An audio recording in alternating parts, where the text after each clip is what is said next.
टीटागढ़ से इस वक्त की बड़ी खबर।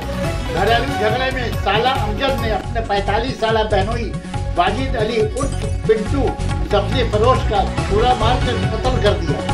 टीटागढ़ आबाद मकान में आपसी घरेलू झगड़े में साला अमजद ने अपने बहनोई 45 साला वाजिद अली उर्फ पिंटू का छुरा मारकर खून कर दिया।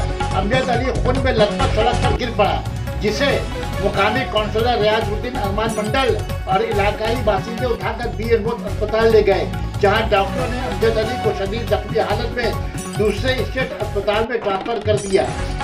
अमजद दूसरे अस्पताल पहुंचने से पहले ही रास्ते पर दम तोड़ दिया।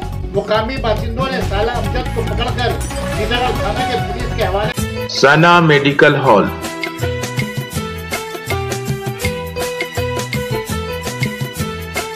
10% discount on every medicine.